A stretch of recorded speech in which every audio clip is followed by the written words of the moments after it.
In this way, man was no longer insecure about his destination in the afterlife, but rather, he was insecure about his sense of self, which he could only enhance through ceaseless work.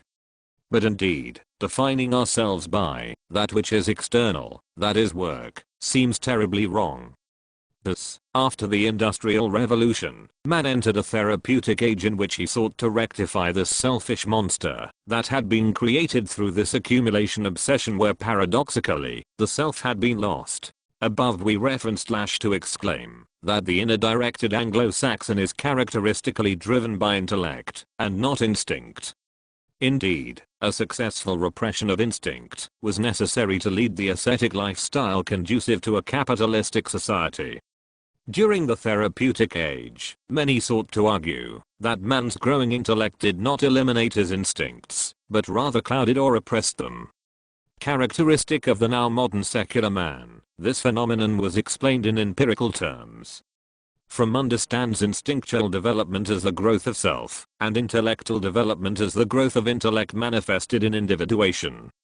Thus he states, quote, "While the process of individuation takes place automatically, the growth of the self is hampered for a number of individual and social reasons.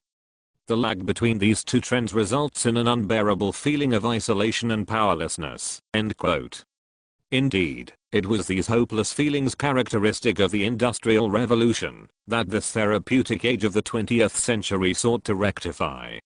One could argue that the Protestant reformer had a more instinctual trust in God that was eliminated during the mid-19th century through the growth of empiricism. Fromm attributes man's insecurity to this loss or oppression of instinct. Quote, "He-man is the most helpless of all animals at birth.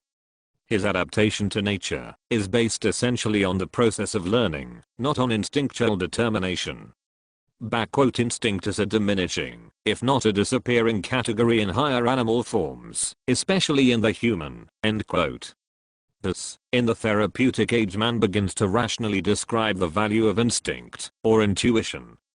It is paradoxically through his rational intellectual character, which freed him from his original ties thus making him insecure, that he understands his desire to submit back to his powerful instincts. In a Darwinian sense, modern man sought security not from God's salvation, but rather saw his salvation in having a defining existential role as a meaningful biological species possessing instincts and existing taxonomically in a scientific world.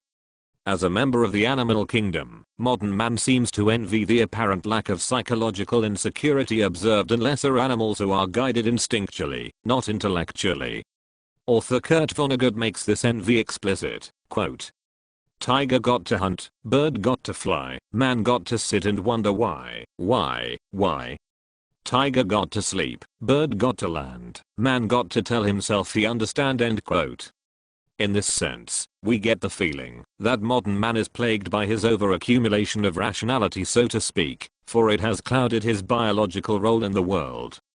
Knowing he is driven by instincts, but ultimately unable to identify them, man's existence appears meaningless in modernity.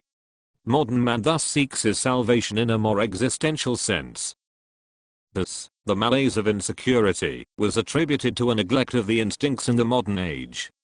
From all angles of modern life, this lack of intuition, soul, gratification, instinct, libido, and various other terms meaning the same thing was identified.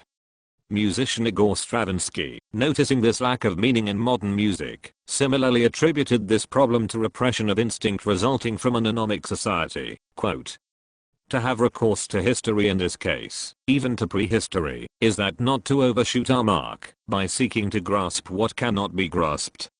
How shall we reasonably explain what no one has ever witnessed? If we take reason alone as a guide in this field, it will lead us straight to falsehoods, since it will no longer be enlightened by instinct. Instinct is infallible. If it leads us astray, it is no longer instinct." End quote. Grasping what cannot be grasped is characteristic of an anomic capitalistic society, where an accumulative asceticism grows so large that it clouds out human instinct altogether.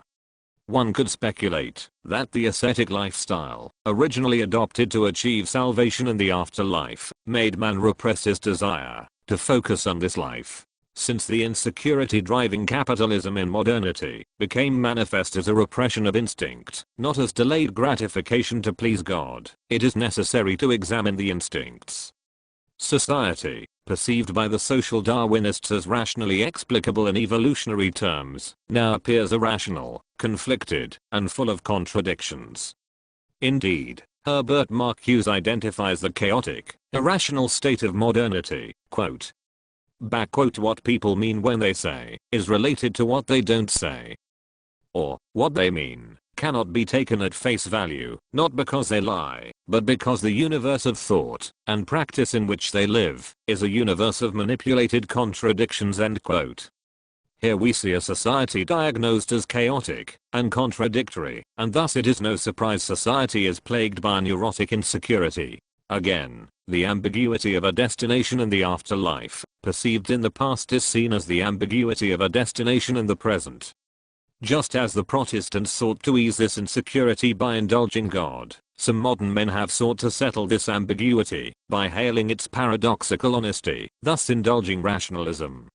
Ralph Waldo Emerson praises the ambiguity of a conflicted society explicitly, quote, "Suppose you should contradict yourself, what then? Trust your emotion. A foolish consistency is the hobgoblin of little minds, adored by little statesmen and philosophers and divines.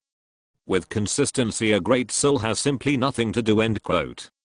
Paradoxically using a rational argument, Emerson feels that rationalism results in boredom, makes life meaningless, and thus leaves society existentially insecure. The therapeutic age seeks to assuage the insecurity of modernity with a similarly ironic rational approach to the understanding of irrational instinct. The thinkers of the therapeutic age have understood people to be as individually conflicted as society appears to be. Perhaps the individual's interaction with society, or rather, his need to accumulate the external, has caused the integration of external ideas into his self, manifested as his superego. Freud elaborates on this internalization, quote, "A great change takes place only when the authority is internalized through the establishment of a superego. The superego torments the sinful ego with the same feeling of anxiety and is on the watch of opportunities of getting it punished by the external world." End quote. The insecurity of modern man is seen here as a natural psychological interaction of internalized instinctual phenomena. Thus, it is the superego that instructs the individual how to behave, not God.